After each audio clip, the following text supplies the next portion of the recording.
Megawati, bukan Soekarno Putri kan Pak ya? Takutnya kebablasan gitu Pak. Kalau ngefans kadang-kadang biasanya tahu-tahu nyeplos. Mudah-mudahan keluarga beliau senantiasa diberkahi Allah Subhanahu wa Ta'ala. Yang saya hormati segenap aparatur pemerintah daerah, wabil khusus Bapak Ketua RW, alhamdulillah hadir malam hari ini. Bapak Eko Damin dengan segala perangkatnya, dan juga Bapak Ketua RT, Bapak Ustadz Abdul Karim. Semoga senantiasa disehatkan oleh Allah. Dan yang sama-sama kita takzimi guru kita Al-Mukarram Bapak Ustadz Khomarudin dan Ustadz Imran Rosadi. Mohon izin ini Ustadz, karena informasi awalnya langsung diborong Pak Ustadz ini suruh ceramah. Atau MC-nya langsung nodong saya. Dan juga ini ada dua sahabat saya, para Ustadz yang cukup handal. Ini ada Ustadz Iing Nasihin dan Ustadz Ahmad Hardiansyah. Mudah-mudahan senantiasa disehatkan dan diberkahi Allah Subhanahu wa Ta'ala. Dan juga para sesepuh wilayah setempat, para penasehat dan para pembina. Ada Bapak Ahmad Fajri, mudah-mudahan senantiasa sehat. Ada Mbak Wardoyo, Mbak Bejo dan yang lainnya. Dan juga jemaah, para tamu undangan yang semuanya mudah-mudahan senantiasa diridhoi dan dirahmati Allah Subhanahu wa Ta'ala. Mari kita awali kajian kita dengan sama-sama memanjatkan segala puji dan rasa syukur kita kehadirat Allah Subhanahu wa Ta'ala yang telah memberikan berbagai macam karunia nikmat yang tak terhingga, khususnya nikmat Islam, iman, sehat walafiat. Sehingga dengan nikmat-nikmat tersebut malam hari ini kita mampu melangkahkan kaki kita memenuhi undangan Sohibul Hajat keluarga Bapak Asnawi Jamal yang hari ini mengadakan tasyakuran atas telah dihitannya putra beliau. Tadi namanya siapa? Ardelio Erlando, putra yang ke berapa Pak? Ketiga. Putra yang ketiga dari istri yang pertama. Betul ya Pak ya? Nggak ada yang salah Pak ya? Nah, takutnya kebalik, putra yang pertama dari istri ketiga. Enggak kan ya? Nggak salah. Ya, mudah-mudahan putra beliau senantiasa disehatkan oleh Allah dan tumbuh menjadi anak-anak yang soleh dan soleha. Dan kita juga bersolawat kepada baginda Rasulullah Muhammad sallallahu alaihi wasallam selaku uswatun hasanah kita yang pantas dan memang wajib kita teladani dalam hidup dan kehidupan kita. Dan mudah-mudahan kita menjadi bagian dari para umat yang akan mendapatkan syafaatnya beliau nanti di yaumil akhir.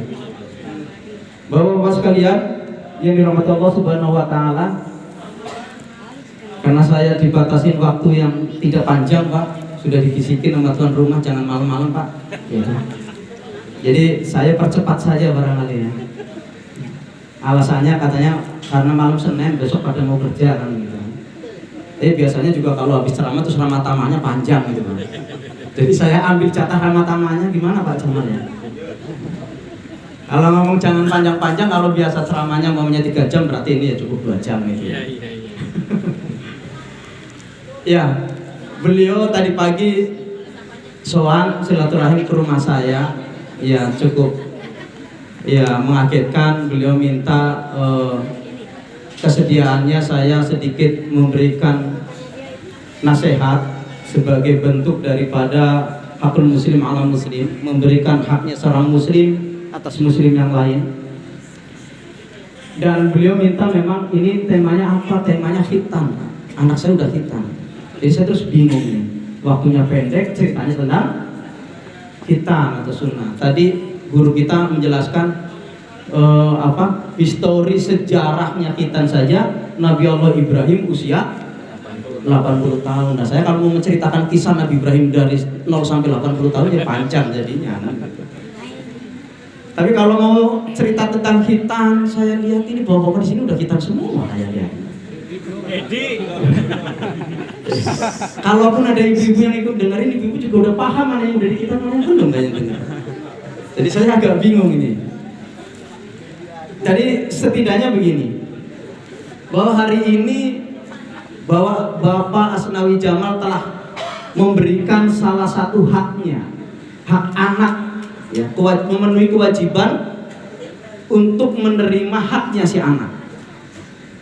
Karena apa? Di dalam beberapa keterangan hadis, para ulama menjelaskan bahwa hakul walidi waladi, bahwa hak seorang anak terhadap orang tuanya setidaknya ada 3. Ada juga hadis yang lain yang menjelaskan lebih dari 3. Tapi saya mengambil yang ini aja, yang 3. Karena apa? Tadi dibilang suruh jangan panjang-panjang, jadi 3 saja. Yang pertama, ayusina ismahu, memberikan nama. Sudah ya Pak Jamal ya. Wa yu'allimahu, memberikan ilmu, pembinaan. Yang ketiga, ayasa wijahu. Nanti kalau udah gede, itu balik itu mencarikan jodoh. Nah, di mana haknya anak hari ini atau kewajiban kita sudah memenuhi? Saya mengambil salah satu dari ketiga hak anak yang perlu dipenuhi oleh orang tua ini di poin kedua, ya wa yu'allimahu. Jadi memberikan ilmu, pembinaan. Jadi bapak-bapak sekalian, mestinya hari ini berbicara tentang prosesi khitan itu bukan hanya sekedar seremonial membuka pisang. Itu Pak ya, maksudnya ya. Bukan sekedar seremonial membuka dan memotong ujung pisang. Kalau cuman sekedar itu saya rasa kayaknya asal sudah disunat lega. Kan kebanyakan anak, kebanyakan orang tua seakan-akan setelah sunat itu plong, lega. Karena biasanya itu anak-anak kalau mau disunat ada yang drama takut lah, ada yang segala macam. Jadi orang tuanya itu kalau sudah menyunatin anak rasanya itu udah lega. Padahal mestinya prosesi sunat ini menjadi sebuah sarana memberikan suatu pelajaran dan pembinaan terhadap anak. Tadi disinggung oleh guru kita bahwa dengan disunat nanti terjaga kesuciannya, terjaga kebersihannya, sehingga akan melahirkan suatu amalan ibadah, sholatnya menjadi sah. Tadi diilustrasikan, nanti nak kamu sudah mulai boleh sholat jejeran bersama para orang dewasa di masjid. Karena apa? Karena telah dilatih tentang kesuciannya, telah dibukakan tempat yang biasanya masih mengendap sebuah najis. Jadi ini harus menjadi sebuah metode sarana pembinaan terhadap anak, bahwa kesucian ibadah itu dimulai dari sunat. Kalau anak disunat, nak kamu nanti wudunya udah suci, nah, tidak membawa sisa-sisa najis, dan nanti terus berkembang pembinaannya. Nah, lebih jauh dari itu, saya kepingin memberikan suatu gambaran bahwa nyunatin anak tadi bukan langkah akhirnya kita jadi suatu yang akhirnya pulang lega. Berarti ini menjadi sebuah langkah awal bagaimana akan mengarungi perjalanan panjang wa yu'allimuh, memberikan pembinaan, mengajarkan ilmu kepada anak. Lebih jauh nanti akan berbicara bukan hanya kebersihan fisik, bukan hanya berbicara kesucian pada saat sholat, tapi kita akan mengajarkan bagaimana kebersihan iman, kesucian akidah yang akan kita ajarkan kepada anak-anak kita. Jadi ini masih tugas panjang, Pak. Bukan hanya persoalan sunat hari ini. Kalaulah anak-anak kita hari ini disunat di usia-usia masih berapa ini kalau Adel hari ini Pak Jamal? 11 tahun. Berarti kan Usia-usia menjelang anak-anak mulai apa? Berimprovisasi mengenal dunianya. Berarti ini menjadi pintu langkah awal bagaimana kita akan menjaga anak-anak kita setelah disunat, dijaga juga kesucian dan kemurnian akidahnya. Bukan hanya sebatas suci dari fisiknya. Jadi tidak cukup dengan sunat terus plong, lega. Ada sebuah tanggung jawab besar. Bagaimana kita akan menerapkan sistem pembinaan terhadap generasi penerus. Bagaimana kita akan mewariskan nilai-nilai Islam ini kepada generasi berikutnya. Dimulai dari sunat hitam. Ya kalau tadi guru kita ngomong Nabi Allah Ibrahim usia 80, kalau hari ini kan udah gak ada usia 80 disunat ya tadi. Bukan berarti juga Nabi Allah Ibrahim dulu baru usia 80 terus baru memulai pembinaan, bukan. Nah, terus bagaimana sistem pembinaan yang akan kita terapkan? Nah, saya coba mengutip metode pembinaan yang disampaikan oleh salah satu sahabat Rasulullah, Sayyidina Ali, bahwa melalui 3 fase pembinaan terhadap anak yang harus kita jalani. Yang pertama, fase 7 tahun pertama, usia 0 sampai 7 tahun. Bagaimana kita memperlakukan anak, membina anak itu seperti layaknya seorang raja. Kalau seorang raja itu kan dipuji-puji, di alem-alem, di gudang-gudang kalau kata orang Jawa itu kan. Akhirnya apa? Segala kemauannya dituruti, yang baik-baik tentunya. Nah, usia 0 sampai 7 ini menjadi usia bagaimana kita menyayangi anak seperti raja. Apapun yang diinginkan akan kita arahkan, dituruti tapi tetap kita arahkan. Bukan berarti apapun dituruti akhirnya sembarang masalah diberikan, bukan. Tapi kita perlakukan layaknya seorang raja, dibela, dipuji. Nah, masuk ke fase yang kedua, usia 7 tahun, fase kedua 7 tahun sampai 14. Ini diperlakukan layaknya seorang tawanan. Kalau seorang tawanan itu kan secara ruang gerak itu terbatas, secara aspirasi terbatas. Berarti apa? Hak prerogatif pembinaan terhadap anak di fase kedua ini adalah hak prerogatif orang tua. Anak bagaimana nurut terhadap aturan orang tua. Tentu aturan yang benar karena kita berbicara tentang pembinaan. Karena apa? Fase 7 tahun kedua ini fase-fase yang riskan. Fase-fase di mana anak-anak itu sudah mulai menyerap apa yang dia lihat, menyerap apa yang dia dengar, menyerap apa yang dia perhatikan di lingkungan sekitarnya. Makanya apa? Orang tua harus tegas, harus mampu mengawal dengan ketat. Jadi memperlakukan tahanan itu bukan berarti dianiaya, bukan berarti seperti orang penjahat di tahanan seperti itu, tetapi apa? Dikawal secara ketat. Bagaimana proses pembinaannya, dari tutur katanya, dari sikap dan perbuatannya, pergaulannya, dan hal-hal segalanya, sehingga nanti akan mampu melahirkan pribadi-pribadi yang seperti di fase 7 tahun ketiga, mohon maaf. Fase 7 tahun ketiga usia 15 sampai 21 ini harus diperlakukan layaknya seorang sahabat. Di situ otoritas seorang orang tua harus menjadi sebuah teladan. Bagaimana seorang sahabat itu lebih sering apa? Sharing. Diajak dia dialog. Anak sudah mampu menganalisa. Anak sudah mampu menyimpulkan. Anak sudah mampu berimprovisasi. Bahkan berargumentasi. Jadi di fase remaja usia belasan tahun ini menjadi fase yang harusnya anak itu bukan lagi menjadi tawanan, tetapi menjadi suatu yang didialogkan.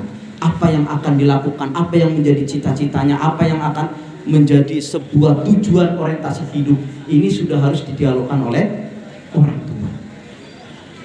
Nah, nanti masing-masing bisa berimprovisasi dengan apa? Argumentasinya masing-masing untuk mengarahkan. Meskipun diajak dialog itu bukan berarti tanpa pengawalan, tetap harus diarahkan dan dikawal oleh kita. Nah, Bapak-bapak sekalian yang dirahmati Allah Subhanahu wa taala, lalu berbicara poin yang lain adalah apa yang harus diajarkan kepada anak-anak kita pada saat berbicara wa yu'allimu. Hak anak untuk mendapatkan ilmu pembinaan daripada orang tua. Seperti seringkali saya sampaikan di beberapa pertemuan bahwa salah satu yang dicontohkan pendidikan yang dicontohkan Allah di dalam Al-Quran, dalam kisah Luqmanul Hakim yang diabadikan di dalam Al-Quran, bahwa pertama yang diajarkan kepada anak berbicara, ya bunaya la tusyrik billah, wahai anakku janganlah kau menyekutukan Allah. Kalau berbicara musyrik, berbicara syirik, berarti yang harus dijaga kemurnian dan kesuciannya adalah akidah tauhid. Jadi awal mula yang harus ditanamkan kepada anak-anak kita adalah berbicara bagaimana kemurnian dan kesucian daripada iman atau akidah. Dengan proses apa? Yuk mari kita coba lihat bagaimana hebatnya Allah menurunkan wahyunya kepada baginda Rasulullah. Wahyu yang pertama turun berbicara, a'udzubillahi minasyaitonirrajim, iqra bismi rabbikal ladzi khalaq. Ini kalimat sederhana yang hari ini barangkali kita begitu hafal. Kalimat yang begitu rasanya bagi kita sederhana itu. Tetapi ayat ini turun di kala situasi masyarakat Arab kala itu khususnya dan masyarakat dunia pada umumnya dalam kondisi jahiliyah. Kondisi jahiliyah itu bukan berarti orang itu nggak mengenal Tuhan, bukan berarti orang itu nggak mengenal Allah. Kalau ditanya kepada mereka, wa in sa'altahum man khalaqas samawati wal ard wa sakhkhara samsa wal qamar, siapa yang menciptakan langit dan bumi, siapa yang mempergilirkan siang dan malam, sayaqulullah, mereka akan mengatakan Allah. Tetapi kenapa mereka dalam kehidupannya tidak mengikuti aturan Allah? Kenapa mereka tidak beriman? Kenapa mereka tidak bertakwa? Kenapa dalam sistem kehidupannya mereka mengabdi dan menyembah kepada yang lain? Nah, itu sebenarnya kondisi jahiliyah. Nah, hari ini menjadi sebuah kekhawatiran kita kalau anak-anak kita hanya cuma mengerti tentang siapa Tuhanmu, Allah, tetapi dia tidak mengerti bagaimana cara menyembah kepada Allah. Maka mari kita mengutip ayat ini, bahwa ayat ini turun untuk membantah atau ayat ini turun untuk membenahi kondisi jahiliyah. Luar biasanya, ayat yang begitu hari ini kita hafal, barangkali kita sedikit menyepelekan, begitu sederhana, tetapi bermula dari ayat inilah tatanan kehidupan jahiliyah dunia itu mampu pernah diperbaiki oleh baginda Rasulullah. Iqra bismi rabbikal ladzi khalaq.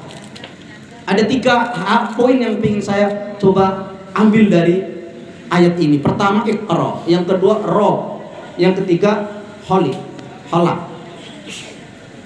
Iqra membaca, rob kita lebih kepada mengenal ini Tuhan, ya kan, khaliq yang Allah di khalaq yang diciptakan.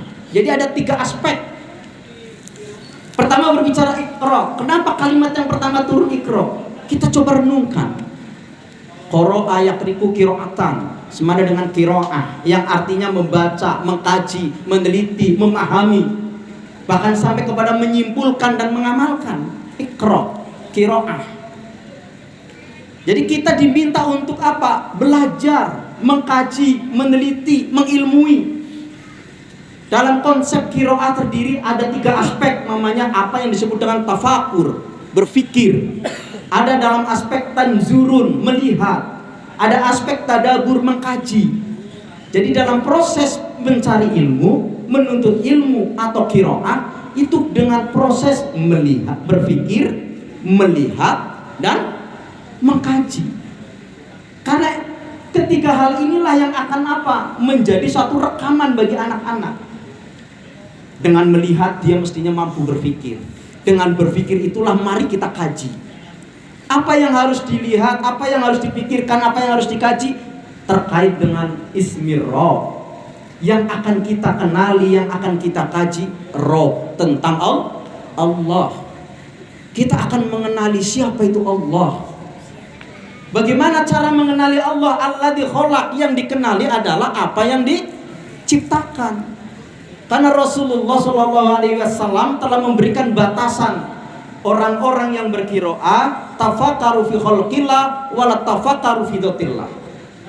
Janganlah kalian atau pikirkanlah, pelajarilah tentang apa yang diciptakan, janganlah kalian memikirkan tentang zatnya Allah.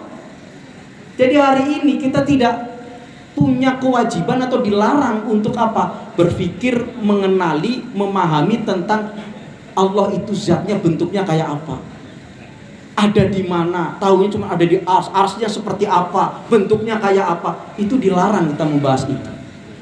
Sekalipun membahas kapasitas kemampuan manusia tidak akan mampu sanggup menembusnya dimensi itu. Makanya yang harus dipelajari oleh kita adalah eksistensinya, eksistensi Rob dengan mengenali apa yang diciptakan. Saya masih terngiang-ngiang awal-awal dulu saya belajar, salah satu guru saya memberikan suatu kalimat yang sederhana tetapi mencerminkan proses qiraah ini. Apa? Cukuplah Pak bahwa, mohon maaf, tai onta membuktikan ada onta. Cukup tai onta membuktikan adanya onta. Karena apa? Hari ini tidak ada orang yang bisa bikin adonan tai onta. Yang bisa bikin adonan tai onta adalah perut onta. Jadi cukup itu udah membuktikan bahwa di dunia ini ada onta. Cukup apapun yang ada di dunia ini, ciptaan Allah ini membuktikan bahwa ada zat yang menciptakan. Karena tidak mungkin ada sesuatu di dunia ini yang ada dengan sendirinya. Jadi pelajaran pertama yang akan kita tanamkan kepada anak-anak kita adalah proses untuk mengenali bahwa siapa sang pencipta kita, siapa itu Rob. Dengan proses apa? Proses qiraah, mengenali apa yang diciptakan.